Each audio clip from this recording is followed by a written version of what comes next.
NTRCA কর্তৃক এমপিওভুক্ত প্রতিষ্ঠানে প্রতিষ্ঠান প্রধান এবং সহকারী প্রধান পদে আবেদন করার নিয়মাবলী আমি এখন আপনাদের সামনে দেখাবো। কিভাবে প্রতিষ্ঠান প্রধান এবং সহকারী প্রধান পদে আপনারা ৮ম বিজ্ঞপ্তিতে আবেদন করবেন সেটার নিয়ম দেখাচ্ছি। প্রথমত আপনারা গুগল ক্রোম ওপেন করে নেবেন। ওপেন করে আপনারা সার্চ বক্সে লিখবেন NGI.teletalk.com.bd। এটা লিখে আপনারা সার্চ দিবেন।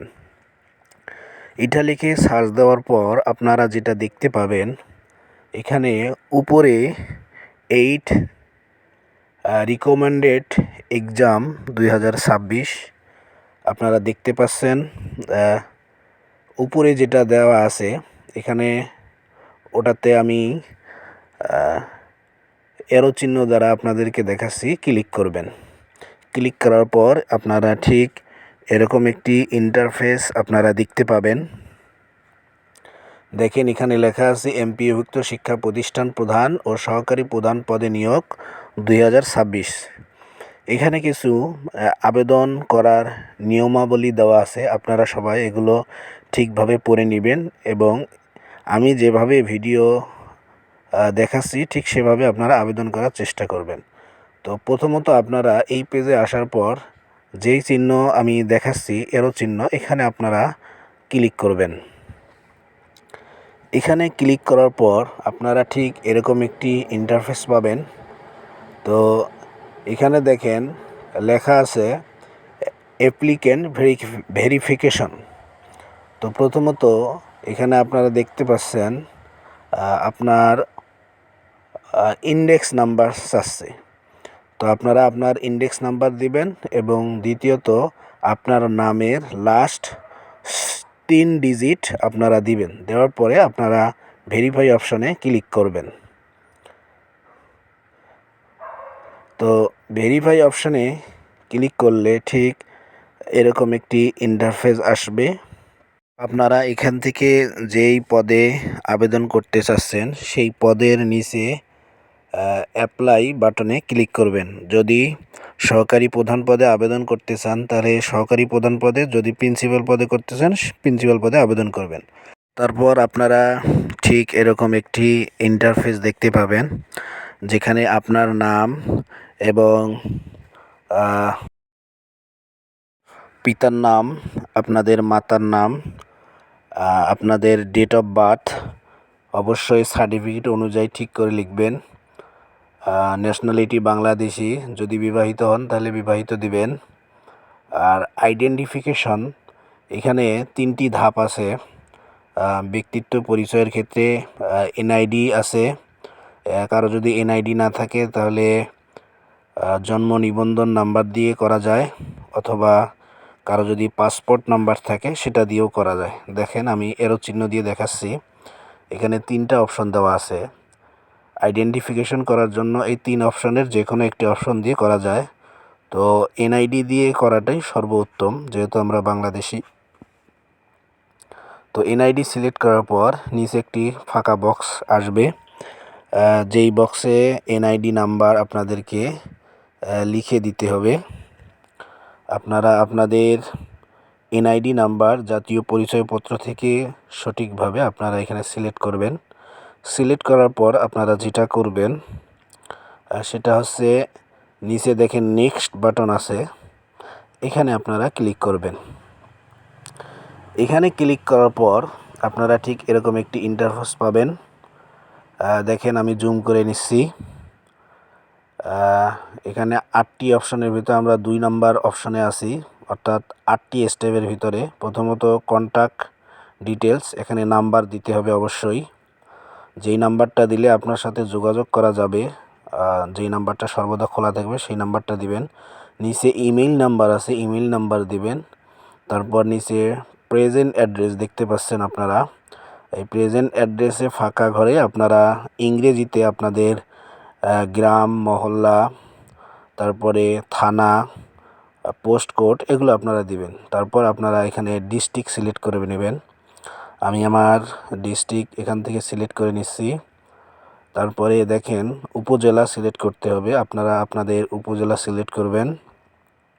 তারপরে নিচে পোস্ট কোড আছে, আপনারা পোস্ট কোড সিলেক্ট করে নেবেন বা লিখে নেবেন। তো তারপরে দেখেন পার্মানেন্ট অ্যাড্রেস। তো আমি আমার প্রেজেন্ট অ্যাড্রেস এবং পার্মানেন্ট অ্যাড্রেস দুইটাই একই, তাই আমি সব কিছু একই দিচ্ছি। Present address permanent address copy করে সুন্দর করে দুইটাই একই জায়গায় দিচ্ছি। আমি ডিস্ট্রিক্ট এবং থানা সিলেক্ট করে নেক্সট বাটনে আমি সিলেক্ট করতেছি। অবশ্যই আপনারা এই তথ্যগুলো সঠিক দেওয়ার চেষ্টা করবেন। তো এখানে নেক্সট বাটনে ক্লিক করার পর আপনারা ঠিক এরকম একটি ইন্টারফেস পাবেন। তো এখানে মিনিমাম এডুকেশন রিকোয়ারমেন্ট, এখানে দুইটা ক্যাটাগরি আছে। তো দুইটা ক্যাটাগরির ভিতরে যেটা আপনাদের করতে হবে সেটা হচ্ছে, এখানে দেখেন দুইটি অপশন দেওয়া আছে, অর্থাৎ যারা মাদ্রাসায় সহকারী প্রিন্সিপাল অথবা প্রতিষ্ঠান প্রধান পদে আবেদন করবেন, তাদের শিক্ষাগত যোগ্যতার দুইটি অপশন আছে। কেউ যদি ফাজিল কামিল করে থাকেন সেটা তারা সিলেক্ট করবেন, আবার কেউ যদি অনার্স মাস্টার্স করে থাকেন তারা সেটা সিলেক্ট করে আপনারা ঠিক নেক্সট বাটনে ক্লিক করবেন। নেক্সট বাটনে ক্লিক করার পর এখানে শিক্ষকতার যোগ্যতা অর্থাৎ শিক্ষাগত যোগ্যতার সনদপত্র নাম্বার সব এখানে আপনাদের অ্যাড করতে হবে। এজন্য আপনাকে অ্যাড এডুকেশনে ক্লিক করতে হবে। অ্যাড এডুকেশনে ক্লিক করার পর আপনারা দেখতে পাচ্ছেন যে প্রথমত লেখা আছে যে সিলেক্ট এডুকেশন লেভেল। প্রথমত আপনাকে এডুকেশন লেভেল এসএসসি থেকে শুরু করতে হবে, এজন্য অ্যাড বাটনে ক্লিক করতে হবে। যারা দাখিল তারা দাখিল সিলেক্ট করবেন। এখানে দেখেন এক্সাম নেম, তারপরে আছে তারপরে আপনি কোন বিষয়ে পড়াশোনা করেছেন, আপনি কত গ্রেড পেয়েছেন, কত নাম্বার পেয়েছেন এবং কত সালে আপনি পাশ করেছেন, এই তথ্যগুলো আপনি নির্ভুলভাবে এখানে দেওয়ার চেষ্টা করবেন। তো আমি দাখিল প্রথমত পড়েছি মাদ্রাসা থেকে, তাই আমি দাখিল অপশন সিলেক্ট করতেছি। আমার কত সালে পাশ করেছি সব কিছু তথ্য দেওয়ার পরে আমি নেক্সট বাটনে ক্লিক করছি। নেক্সট বাটনে ক্লিক করার পর আমার এসএসসি অথবা দাখিলের পাসিং ইয়ার অথবা জিপিএ সব কিছু এখানে দেখাচ্ছে। তো আমার এসএসসি লেভেল শিক্ষাগত যোগ্যতা এখানে অ্যাড করা সম্পন্ন হয়েছে। এখানে দেখতে পাচ্ছেন আমার এসএসসি অথবা দাখিলের আমার শিক্ষাগত যোগ্যতা অ্যাড করে আমি সেভ করতেছি। আপনারাও ঠিক এভাবে সেভ করে নেবেন। তো এটা হচ্ছে মাধ্যমিক পর্যায়ের শিক্ষাগত যোগ্যতা সিলেক্ট করা হলো। দেখেন আপনারা দেখতে পাচ্ছেন এখানে সিলেক্ট করছি। তো তারপরে 2 নাম্বার আপনাকে ইন্টার লেভেলের শিক্ষাগত যোগ্যতা অ্যাড করার জন্য আবার অ্যাড এডুকেশনে আপনাকে ক্লিক করতে হবে। অ্যাড এডুকেশনে ক্লিক করার পর আপনাকে এইচএসসি অথবা আলিম পর্যায়ের আপনার তথ্য দিতে হবে। যদি এইচএসসি আপনি দিয়ে থাকেন তাহলে এখানে অ্যাড অপশানে ক্লিক করবেন। আলিম পড়ে থাকলে একই অপশানে ক্লিক করার পর আপনারা দেখেন এক্সামিনেশন নেম, এখানে লেভেল দেওয়া আছে। যদি এইচএসসি পড়ে থাকেন তাহলে এইচএসসি দিবেন। আমি যেহেতু মাদ্রাসা থেকে পড়ছি তাই আমি আলিম সিলেক্ট করছি এবং আমার মাদ্রাসা বোর্ড সেটা সিলেক্ট করছি। দেখেন আমি আমার মাদ্রাসা বোর্ড সিলেক্ট করলাম এবং আমি কত জিপিএ কি পেয়েছি আমি সেটা সিলেক্ট করতেছি। যেহেতু আমি জিপিএ আলিমে 5 পয়েন্ট পেয়েছিলাম তাই আমার জিপিএ হবে। কেউ যদি গ্রেড দিয়ে থাকেন, আগে যারা পরীক্ষা দিয়েছিল তাদের সাধারণত ক্লাস বা গ্রেডই হয়ে থাকে, তারা ঠিক সেটাই সিলেক্ট করবেন, যার যেটা সেটা সিলেক্ট করবেন। তো আমার যেহেতু জিপিএ ছিল তো আমার জিপিএ আমি সিলেক্ট করে নিচ্ছি। অর্থাৎ যারা অনেক আগে দাখিল আলিম অথবা এসএসসি এইচএসসি পরীক্ষা দিয়েছেন, তাদের অনেক সময় ডিভিশন বা ক্লাস ফার্স্ট ডিভিশন না সেকেন্ড ডিভিশন বা জিপি এরকম হয়, তারা সেটাই সিলেক্ট করে সেভ অপশনে আপনারা ক্লিক করবেন। সেভ অপশনে ক্লিক করার পর আপনাদের 2টা শিক্ষাগত যোগ্যতা অ্যাড করা হয়েছে, অর্থাৎ এসএসসি অথবা দাখিল, 2 নাম্বার এইচএসসি অথবা আলিম। এবার আমি 3 নাম্বারে আমার অনার্স শিক্ষাগত যোগ্যতার বিষয়গুলো আমি অ্যাড করব। যারা ফাজিল দিয়েছেন অথবা ডিগ্রি দিয়েছেন তারা ঠিক সেটাই সিলেক্ট করবেন। তো আমি যেহেতু অনার্স আমি সম্পন্ন করছি, তাই অনার্সের আমি শিক্ষাগত যোগ্যতার সকল বিষয় এখানে আমি দেব। আমি অনার্সের পরীক্ষার নাম দিলাম এবং আমি অনার্স সম্পন্ন করেছি ইসলামী বিশ্ববিদ্যালয় কুষ্টিয়া থেকে। আমি খুঁজে নিব আমার বিশ্ববিদ্যালয়ের নাম। এভাবে আপনারা আপনাদের অনার্স আপনারা যেখান থেকে করেছেন সেই ভার্সিটির নাম এখানে সিলেক্ট করতে হবে, অথবা যেখান থেকে আপনারা ফাজিল সম্পন্ন করেছেন অথবা ডিগ্রি সম্পন্ন করেছেন সেটা সিলেক্ট করে নেবেন। তারপর আপনারা অনার্সে আপনার জিপিএ ছিল না সিজিপিএ ছিল নাকি ক্লাস ছিল নাকি ডিভিশন ছিল, আপনারা সেটা সিলেক্ট করে নেবেন। তো আমার যেহেতু সিজিপিএ ছিল, আমি সিজিপিএ সিলেক্ট করে আমার সিজিপিএ নাম্বার আমি দিলাম। আপনারাও আপনাদের যেটা প্রাপ্ত সেটা আপনারা দিবেন। দেওয়ার পরে পাসিং ইয়ার আপনাদেরকে অবশ্যই দিতে হবে। আমার পাসিং ইয়ার আমি দিলাম, আর আমার অনার্স ছিল 4 বছর মেয়াদি, সেটা দিয়ে দিলাম। সর্বশেষ সাধারণত অনার্স যে কোনো বিষয়ে 4 বছর মেয়াদি হয়। তো আপনারা যে যে বিষয়ে অনার্স করেছেন সেই বিষয়ের নাম এখানে লিখবেন। আমি ইসলামিক স্টাডিজে অনার্স কমপ্লিট করেছি, তো আমি আমার সাবজেক্টের নাম লিখতেছি। আপনারা যদি বাংলা বিষয়ে অনার্স করে থাকেন বাংলার নাম লিখবেন, যদি গণিত বিষয়ে অনার্স করে থাকেন গণিত লিখবেন, অথবা কেউ সমাজবিজ্ঞান করলে সমাজবিজ্ঞানে লিখবেন। অর্থাৎ যে যে বিষয়ে অনার্স করেছেন সেই বিষয়ের নাম অবশ্যই নিচে লিখতে হবে। এরপর আপনাকে সেভ বাটনে ক্লিক করতে হবে। তো আমি দাখিল, আলিম এবং অনার্স পর্যন্ত শিক্ষাগত যোগ্যতার তথ্য দিয়েছি। তো আমি যেহেতু মাস্টার্সও কমপ্লিট করেছি, এজন্য আমি মাস্টার্স এর সকল তথ্য দেওয়ার জন্য আবার অ্যাড এডুকেশনে ক্লিক করব।